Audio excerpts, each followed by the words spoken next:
Assalamualaikum sahabat-sahabatku dimanapun kalian berada. Semoga kalian semua dalam keadaan yang sehat walafiat, yang sakit segera disembuhkan dan diangkat penyakitnya. Juga semakin dalam keadaan yang bahagia hatinya, bugar, dan tentunya kita semua semangat dalam menjalani hidup ini ya. Juga dalam masa proses penyembuhan ya, untuk teman-teman yang masih mengalami sakit ini ya, dan dalam proses penyembuhan saya doakan semoga kalian semua segera diangkat penyakitnya dan segera disembuhkan.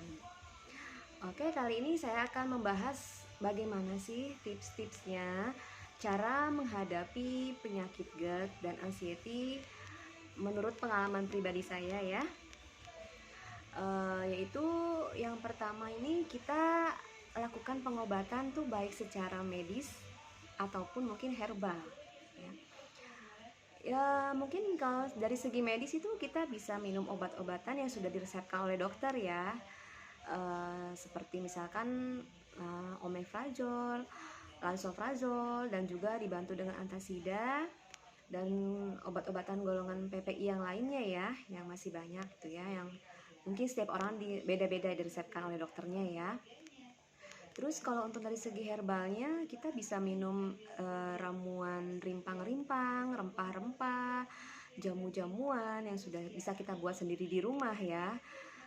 Kali ini kan banyak sekali ya tutorialnya ya.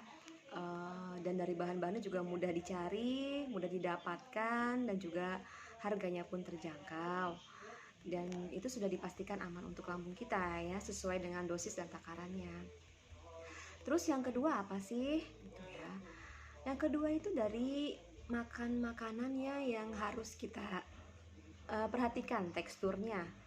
Ya, kalau untuk awal-awal sakit ini tuh makanan juga harus diperhatikan sekali teksturnya. Harus yang lembut, yang mudah dicerna oleh lambung kita. Juga makanannya juga harus mengandung gizi yang seimbang, banyak nutrisinya tentunya ya. Dan ada beberapa makanan juga yang memang harus dipantang ya untuk sementara waktu sampai mungkin lambungnya benar-benar kuat kembali, normal kembali ya. Lalu yang ketiga yaitu kita melakukan olahraga setiap hari sampai badan kita nih berkeringat ya. Itu dilakukan antara jam 8 sampai jam 9 pagi ya.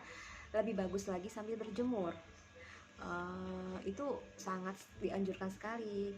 Selain untuk tubuh kita ya, untuk tulang juga yang punya anxiety itu bisa membantu proses penyembuhan juga loh dari segi stresnya. Itu bisa mengurangi stres dengan berjemur ya kan. Dan juga untuk tulang kita lebih kuat lagi dan bisa membuat tubuh kita segar, bugar ya. Lalu yang keempat ini yaitu kita harus latihan pernapasan diafragma 1-2 jam sekali ya. Itu bisa kita lakukan untuk melatih otot esofagus kita ya, agar normal kembali, baik kembali kinerjanya. Dan bisa dicari kok di tutorialnya ya di Google gitu, atau di teman-teman yang lain ya yang mau tahu tutorialnya bagaimana sih pernapasan diafragma itu. Ada ya, nanti akan saya share di video saya berikutnya ya. Itu saya akan sedikit kasih cara-caranya aja ya, yaitu ambil udara lewat hidung, masukkan ke dalam perut, perutnya dikembungkan, ditahan sebentar beberapa detik dan dikeluarkan lewat mulut. Itu lakukan sampai 3 kali, 5 kali, 7 kali, sampai sekuat kalian. Kalau sudah terasa pusing atau sudah terasa kelayangan, dihentikan dulu sementara waktu ya teman-teman. Nanti dicoba lagi di jam berikutnya ya. Terus yang selanjutnya yang kelima itu, nah karena sekarang kan musim hujan, udaranya dan cuacanya mungkin terasa dingin ya untuk saat ini. Jadi untuk teman-teman diusahakan selalu mengenakan pakaian yang hangat, seperti pakai sweater atau pakai jaket, atau juga mungkin pakai selimut ya kalau lagi tidur ya. Itu karena untuk menjaga suhu tubuh kita tetap dalam keadaan hangat normal ya. Selanjutnya, kalaupun kita lagi mau tidur ya, kita usahakan pakai selimut yang agak tebal ya, untuk menghindari kita kedinginan, menggigil gitu ya. Karena terus terang aja kalau penyakit lambung ini sensitif sekali dengan yang namanya cuaca dingin, makanan dingin juga itu sangat berpengaruh sekali.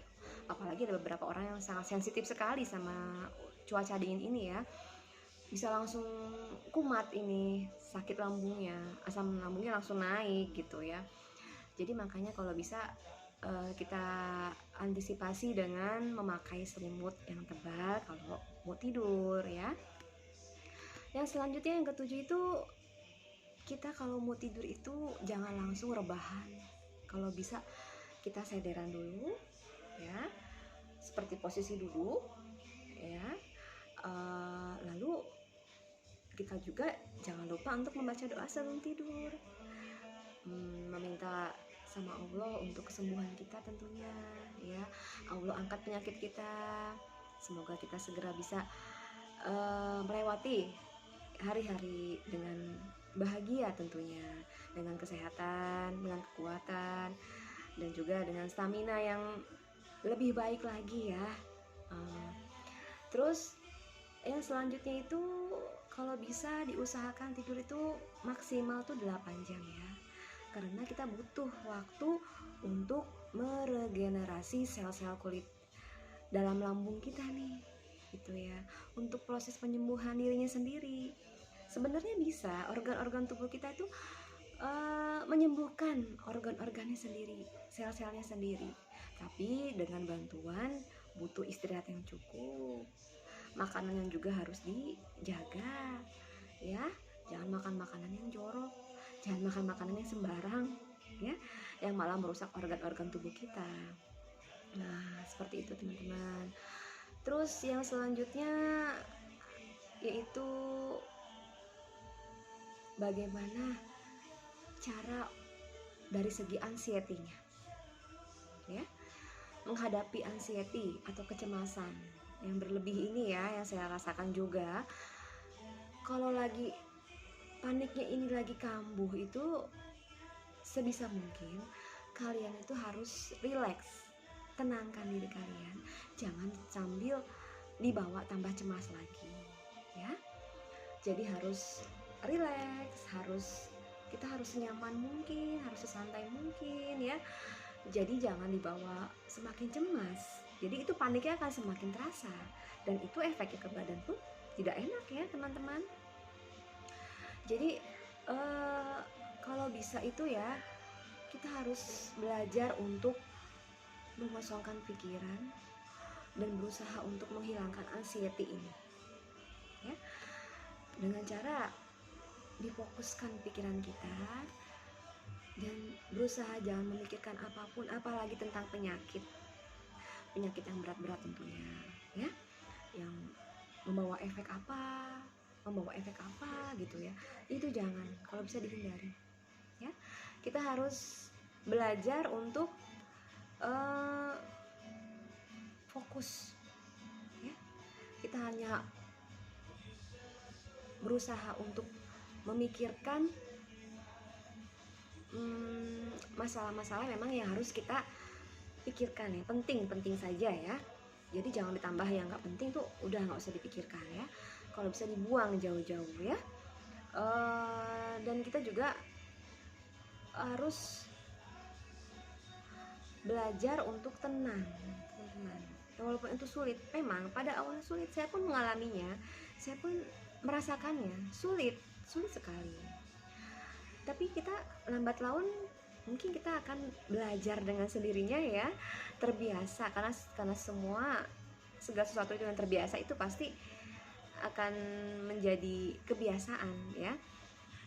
Awalnya sulit memang, tapi lama kelamaan karena sudah terbiasa, jadi sudah, ya sudah lah, mau diapakan lagi sensasi ini. Kita harus nikmatin, kita harus enjoy, kita harus malah banyak bersyukur ya. Mungkin dengan sakit ini kita lebih mendekatkan diri sama sang pencipta ya, lebih banyak bersyukur. Kala sakit ini, ya Allah, ternyata nggak enak banget ya.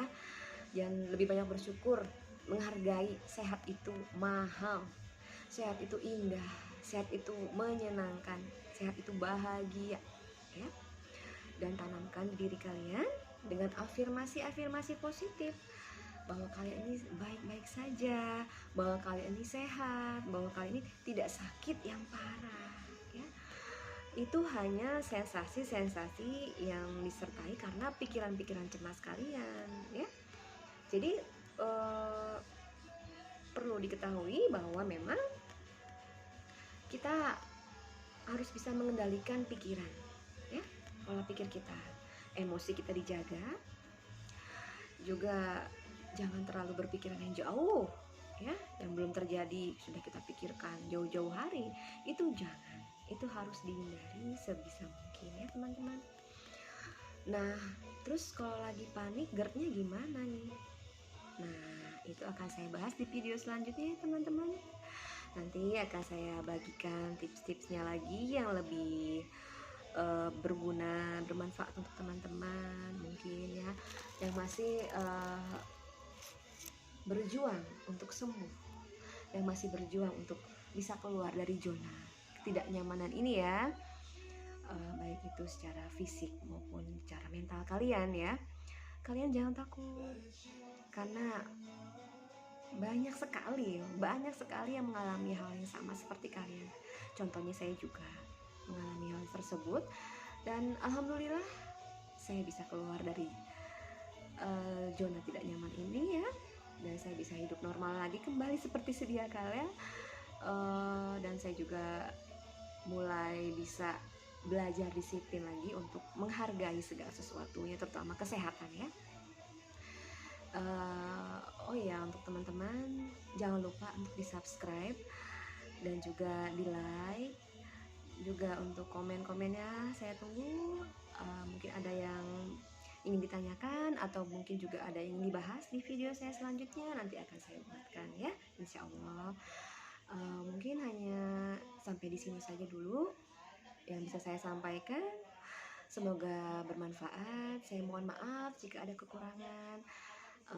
Untuk lain waktu semoga kita bisa bertemu dalam keadaan sehat lagi ya, sehat walafiat, dalam keadaan yang lebih baik, lebih tenang, lebih bahagia, lebih sabar lagi. Jangan lupa semangatnya ya, karena semangat itu penting loh teman-teman. Ingat bahwa enggak cuman kalian aja yang mengalami sakit seperti ini, masih banyak di luar sana yang sama seperti kalian.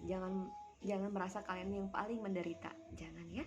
Kalian harus semangat, tanamkan diri kalian bahwa kalian ini baik-baik saja, tidak apa-apa, semua bisa dilewati, semua bisa dilalui ya, dengan penuh kesabaran, keikhlasan, dan juga tentunya dengan ketenangan. Itu yang paling penting ya dari diri kalian, sabar. Wassalamualaikum warahmatullahi wabarakatuh.